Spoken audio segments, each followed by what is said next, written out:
Nagsimula na naman ng isang bagong umaga.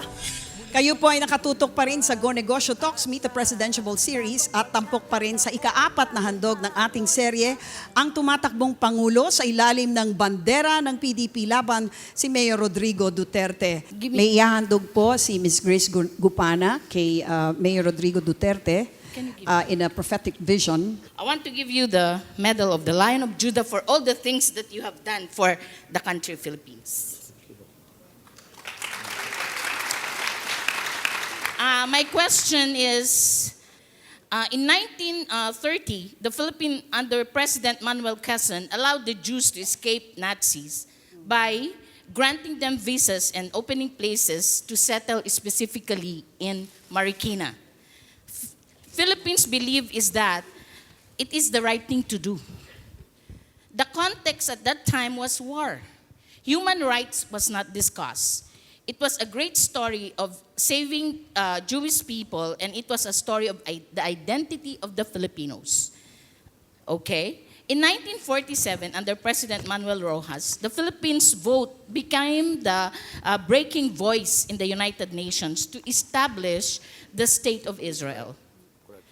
We are now aware of the current events in Jerusalem, Israel, and the Palestinians. God willing, you become the president of 2016 and beyond. Will you be supporting Israel, the land and her people? Israel is a beleaguered country. It's in the midst of all Arab neighbors. Israel has always been and is still fighting for its survival. I will side with the righteous cause. Israel, for that matter, protects its very existence. And it is always in jeopardy because everybody wants to destroy it. I will support all efforts for all Arabs to recognize the state of Israel, which they do not want to do. And some nations would always say that we will destroy Israel. That is not possible in the modern world. That is not really possible. So you're We do saying not go you're about- saying that you will not support a state for Palestine, for the No, Palestinians. I am for the support of a separate Palestine. But I would never agree to a destruction of a nation or a country like Israel. In other words, it should not be a part of Israel that should be given to the Palestinians. That's Yes, your stand. everybody in Israel is ready for that.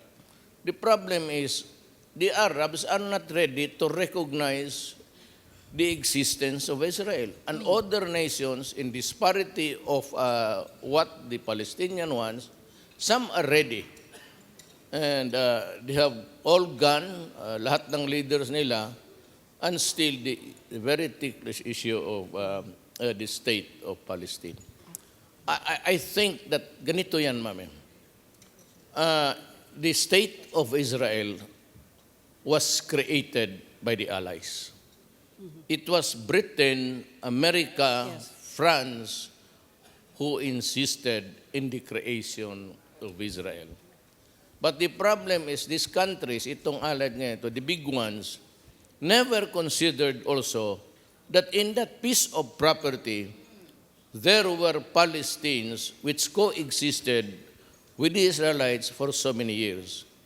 But when the time came after World War II, when there was a massacre of Jews, there was this dream, and of course the pressure of just simple, where is your humanity? They insisted now in the creation of the Israel state. This was done in a voting in the United States. There was a tie, so whether it would exist or not. And the tiebreaker was Romulo. Yes. So with one vote, there was created the state of Israel. And that is why all Filipinos, if you go there, you do not need any visa. That's right. That is the special concession given by Israel to Filipinos for a debt of gratitude for casting the vote in favor of their creation. So you will support Israel in this I UN will vote if support, it ever I came will to that? support a Okay. legitimate government. And of course, I will also support if they decide, and Israel is ready for that. The only problem is that, kung ibigay ko to, would you recognize my existence? And we will not wage war against it. Because if you create the state of Israel, it's side by side, almost alongside the demarcation line, whatever it Wow. is. All right. Mayor, we talked about peace in Mindanao. If you become president, how do you keep the peace between the United States and China in our shores? I'm not so concerned with the United States, but we have this problem. It's Spratly Islands. Now, there's a conflicting claims between China, Philippines, Vietnam, Thailand, and even Malaysia. Yes. So this has created a very dangerous situation where China decided to build structures there. Actually, it's not supposed to be done because you cannot create artificial obstructions or it's a sail lane actually. So it must be kept open and safely. Put structures there, you place in danger the shipping. It's a very narrow highway, but it's the nearest if you travel towards the Pacific. Ang problema nito is we want to talk about it. And the United States is asking that it should be multilateral. I mean, all of those conflicting claims, including far away Australia and Japan. But the United States is very insistent that kung may pag-usapan ito, it shall be a round table for all of us. China does not want it. China wants to talk bilateral. Philippines, kung gusto mo, Thailand, tayo. So this has created a hiatus. The talks are not moving, and I would tell you, it is in still waters. Ngayon, ganun yan. Ang China is adding structure day to day. Something has to give there.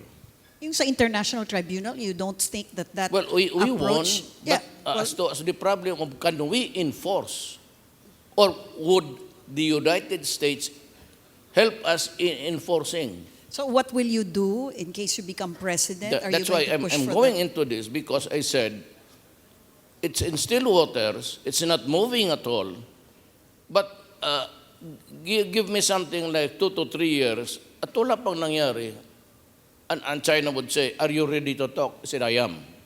Now, this would be my predicate. I will talk to you, but I will place a margin. I usually fold a paper and fold something there. This is my margin. I cannot talk beyond this margin. And my predicate, whether you believe it or not, I'm not forcing you to believe, what you have built there is within our territory. It is illegal and we are protesting it.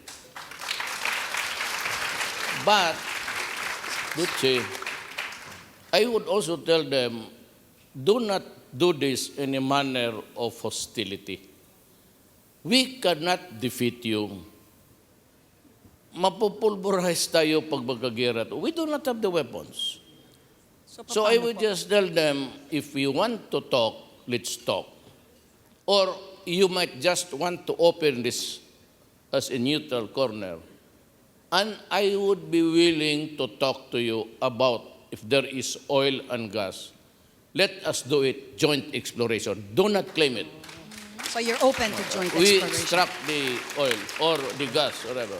All right. Do not mention about ownership. Do you agree with the EDCA, the agreement that we have with the United Yes, States? ganito yan. I have my reservations about the presence of foreign troops. Any, for that matter, it's just Americans. But the Supreme Court has said, with finality, that EDCA is legal. So I am bound by that ruling. Everybody is bound by that ruling. So the best that I can do is, I will not, I'm not a military man. And so I just tell them, talk to the military. And maybe we discuss where would be the ideal sites where you would place remember, it's visiting troops. in that decision, you are not allowed to build structures. If at all, if you have the money, you allow the armed forces of the Philippines to do it. All right. Now, ganito yan. If I explain further, Sige po. America is not willing to die for us. It has its own problem. It is not ready to fight China.